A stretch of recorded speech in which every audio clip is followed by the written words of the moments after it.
একটা আঘাত যদি পাথরের মধ্যে করা হতো অথবা কোনো পাহাড়ের মধ্যে করা হতো, পাহাড়টা ভেঙে চুরমার হয়ে ধূলিসাৎ হয়ে যেত শুধু একটা আঘাতের কারণে।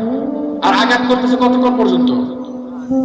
সাহাবারা বললেন, ইয়া রাসূলুল্লাহ, এত কঠিন শাস্তি যদি হয়ে থাকে, ওই ফেরেশতা তাকে কতদিন পর্যন্ত আঘাত করবে?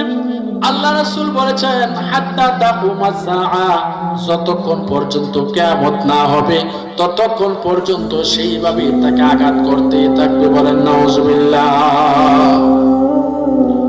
অন্য একটা হাদিসের মধ্যে এসেছে, আল্লাহ রাসূল সাল্লাল্লাহু আলাইহি ওয়াসাল্লাম বলেছেন, লা ইউসাল্লাতু আলাল কাফিরি ফি কবরিহি 99 তিননিনা তানহাসুহু ওয়া তানদারুহু হাত্তা তাকুমাস সাআ ওয়ালাউ আন্না তিননিনা নাফাখা ফিল আরদি মামবাতাত খাদিরা।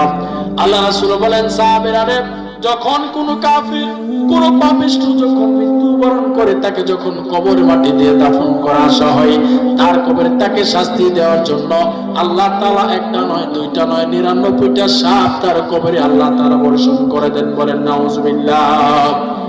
তানহাসুহু ওয়া তালদাগুহু হাত্তা তাকুমাস সাআ ওয়া মার সাবিরা, ওই সাপগুলো তাকে কিয়ামত পর্যন্ত 99টা সাপ তাকে দংশন করতে থাকে।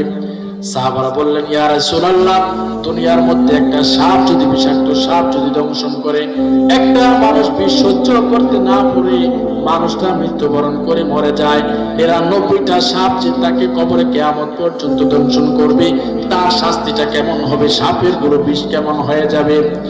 আল্লাহ রাসূল বলেছেন, ওয়ালাউ আন্না তিন্নিনা নাফাখা ফিল আরদি মামবাতাত খাদিরা ওয়া মার সাবিরা, যে সাপগুলো তাকে দংশন করে, একটা সাপ যদি দুনিয়ার মধ্যে কোনো দিক দিয়ে যদি একটা নিঃশ্বাস যদি দুনিয়ার মধ্যে ফেলতো, একটা নিঃশ্বাসের বিষাক্ততার কারণে সারা পৃথিবীর মধ্যে কোনো সবুজ উদ্ভিদ জন্মাইতো না। বলেন নাউজুবিল্লাহ।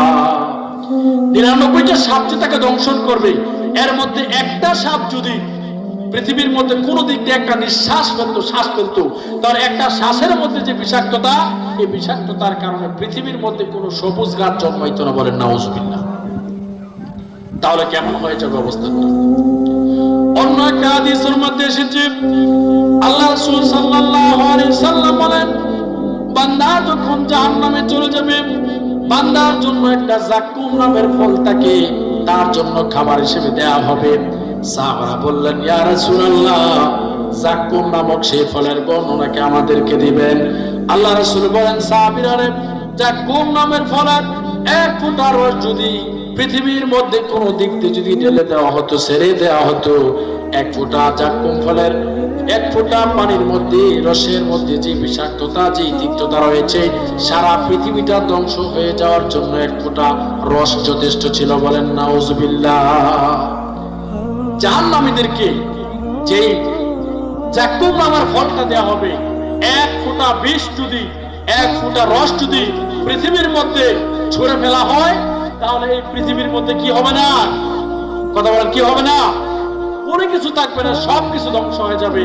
আর রাসূল বলেছেন, কাইফা ফাকাইফা তাকুলু, তাহলে বান্দারা, এই জাহান্নামী বান্দারা কিভাবে সেই ফলটাকে বহন করবে? এইভাবে বলেছেন, কিভাবে কিভাবে কিভাবে এই ফলটাকে বহন করবে। এখন আমরা যারা আছি, আমাদের মৃত্যুটা কি নেককার হওয়া না হওয়া দরকার, না বদকার হওয়া দরকার? মৃত্যুটা জোরে বলেন, কি হওয়া দরকার? আল্লাহ রাব্বুল আলামিন বলেছেন, হাত্তা ইযা জাআ আহাদাহুমুল মাউতু ফাকালা রাব্বি রজিউনি লাআল্লি আ'মালু সালিহান ফীমা তারাকতু কাল্লা। আল্লাহ রাব্বুল আলামিন বলেন, বান্দারে, উলামায়ে কেরাম তোমাদেরকে কুরআন সুন্নাহ অনুযায়ী অনেক কিছু তোমাদেরকে সতর্ক করেছিল, কিন্তু তোমরা সেই সতর্ক শোনো নাই। যখন তোমাদের কাছে আজরাইল চলে আসবে, তখন তোমরা বলবে, হায় আল্লাহ, আমাকে একটু সময় দাও, দুনিয়ার মধ্যে একটু সময় দাও, আমি নামাজ পড়ে আসি, রোজা রেখে আসি, ভালো মানুষের সাথে চলার একটু সুযোগ করে দাও। আজরাইল যখন চলে আসবে, আপনারা বলেন, আর কি সুযোগ পাওয়া যাবে? আর সুযোগ পাওয়া যাবে? যেহেতু আজরাইল আসলে আর সুযোগ পাওয়ার সময় নাই, সুতরাং নামাজকে আরো পরে শুরু করা দরকার, না আজকে থেকে শুরু করা দরকার? আল্লাহ রাব্বুল আলামিন আমরা যে কথাগুলো বলেছি, আল্লাহ তাআলা আমি সহ আমরা সকলের জন্য আমল করতে পারি। আল্লাহ তাআলা আমাদের সকলকে নেককার বান্দা হিসেবে কবুল করুক বলে আমিন। এর জন্য কি নামাজ পড়তে হবে না ছাড়তে হবে? সুদ ঘুষ খাইতে হবে না ছাড়তে হবে?